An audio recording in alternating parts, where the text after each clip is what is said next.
perkenalkan, nama saya Agnes Marshandina dari kelas 1 MA26 NPM 10821039 dari kelompok 10. Sebelumnya perkenalkan anggota kelompok saya.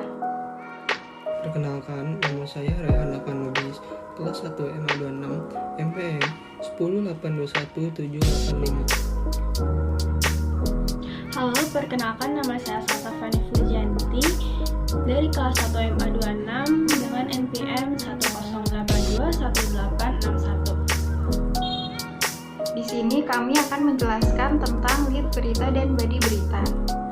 Pertama-tama, mari kita mencari tahu apa sih pengertian dari berita. Berita adalah informasi atau informasi baru yang berisi fakta dan pendapat mengenai peristiwa yang sedang terjadi.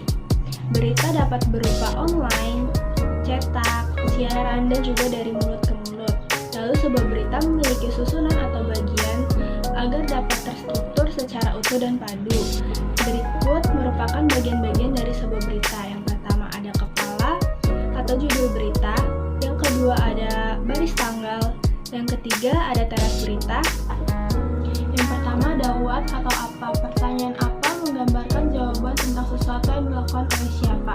Dengan kata lain, pertanyaan apa bertujuan untuk mencari tahu hal yang menjadi topik sebuah berita. Yang kedua ada who atau siapa. Unsur siapa menunjukkan sumber yang jelas, dapat berupa individu, kelompok, ataupun lembaga. Keterlibatan mereka baik sebagai pelaku, korban, saksi digambarkan dengan detail. Lalu yang ketiga ada where, di mana. Pertanyaan di mana menunjukkan lokasi atau tempat terjadi sesuatu, dapat berupa fakta atau peristiwa yang harus muncul dalam sebuah berita. Yang keempat ada when atau kapan. Unsur kapan menunjukkan waktu suatu kejadian yang ingin diberitakan.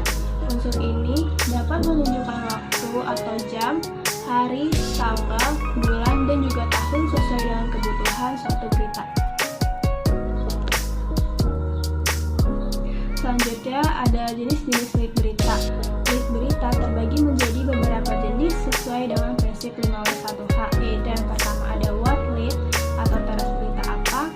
Lead yang ingin menekankan tentang jenis atau bentuk peristiwa bisa menggunakan what lead. Jawaban atas peristiwa dari pertanyaan what merupakan pilihan terbaik sesuai dengan hal yang ingin ditonjolkan. Yang kedua ada who lead atau teras berita siapa. Teras berita siapa terbagi menjadi dua jenis, yaitu teras berita siapa individu dan teras berita siapa institusi. Teras berita siapa individu berarti pelaku peristiwanya menunjuk kepada seseorang, lengkap dengan nama, identitas, pekerjaan, profesi, dan kedudukan atau jabatan yang disandangnya. Lalu untuk yang teras berita siapa institusi itu berarti pelaku peristiwanya bukanlah individu atau perseorangan, melainkan suatu institusi, lembaga, atau organisasi. Sifatnya kolektif, jadi bobot beritanya bukan apa yang dilakukan seseorang, melainkan apa yang dikerjakan suatu organisasi, lembaga, badan perusahaan, atau instansi secara keseluruhan. Yang ketiga ada where lead atau teras berita di mana. Peristiwa yang menunjukkan tempat terjadinya dapat digunakan sebagai lead, misalnya pembunuhan dan pemerkosaan di hotel atau OTT KPK di Bandara Halim Perdana Kusuma. Yang keempat ada when lead atau teras berita kapan. Apabila waktu terjadi peristiwanya dianggap paling menarik dari seluruh informasi yang dihimpun, maka bisa dijadikan lead. Bisa menunjukkan jam, hari, bulan, tahun, malam, pagi, siang, dan sebagainya. Yang kelima ada why lead atau teras berita mengapa. Why lead itu isinya jawaban atas pertanyaan mengapa peristiwa tersebut terjadi. Penekanan terletak pada sebab terjadinya sebuah peristiwa, atau motif atau latar belakang seseorang atau kelompok melakukan suatu tindakan. Yang keenam yaitu how lead atau teras berita bagaimana. Reporter bisa menggunakan proses atau kronologi sebuah peristiwa untuk menulis teras berita. Setiap tahap kejadian digambarkan dengan detail dan lengkap, baik ekspresi, emosi, atau tindakan yang terjadi. Jenis-jenis lead berita. Yang pertama ada lead berita yang menjerit, yaitu adalah Merdeka. Bagi seluruh warga dalam acara malam peringatan HUT kemerdekaan Republik Indonesia. Lead berita kutipan yang kedua. Sejarah kemerdekaan bangsa Indonesia dapat menjadi semangat dan inspirasi bagi generasi muda, ungkap Wisnu, Kepala Desa Gurem.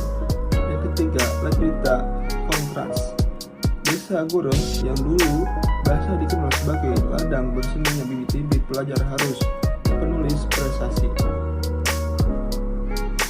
kini lebih dikenal makna sebagai sarang preman. Terus ada menulis lead berita. Melakukan penulisan lead berita dapat dilakukan ketika sudah mendapatkan fakta ataupun data dari suatu kejadian yang ingin dijadikan berita.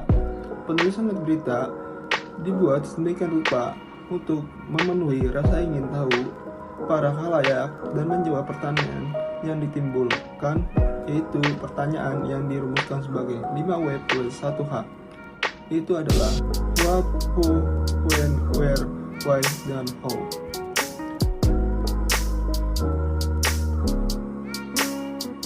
Bodi berita. Bodi atau tubuh berita merupakan pengembangan dari lead terkait keterangan secara perinci dan dapat melengkapi serta memperjelas fakta atau data. Fakta atau kutipan itu merupakan rincian dan dapat melengkapi serta memperjelas fakta atau data yang disungguhkan dalam lead berita. Semua hal penting yang belum dijelaskan di lead bisa disuguhkan pada bagian bodi berita.